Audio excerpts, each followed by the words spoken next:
With a smile as wide as his face would allow, Raheem Sterling blew kisses to the gallery.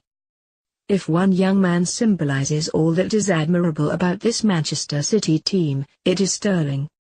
Daring but disciplined, talented and tireless, a ravenous hunger to improve, and absolutely loving his work.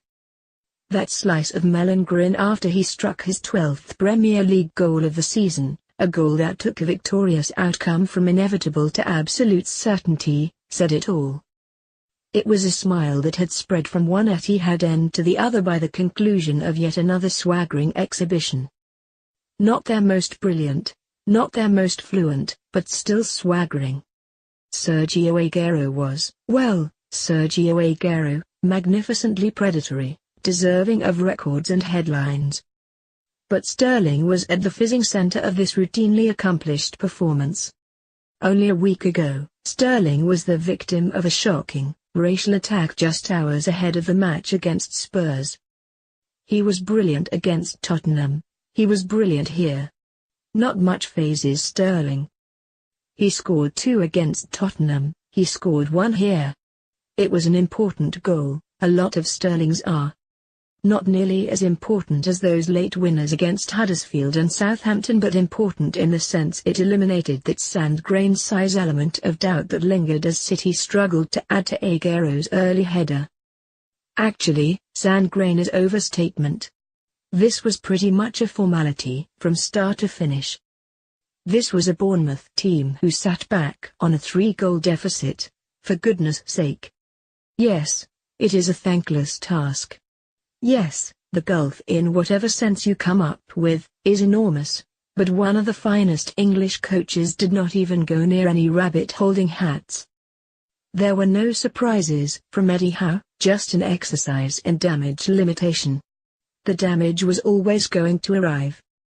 To their defensive credit, Bournemouth kept the first half pained down to 1 setback, but as soon as Sterling darted in for a lovely second, it was beat the traffic time. Sterling has always been one of many Pep projects, one of the first pieces of work he started.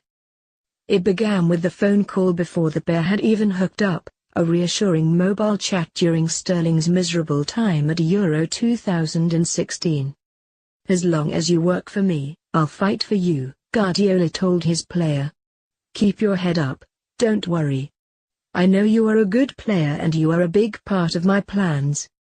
Even Guardiola might not have imagined just how big.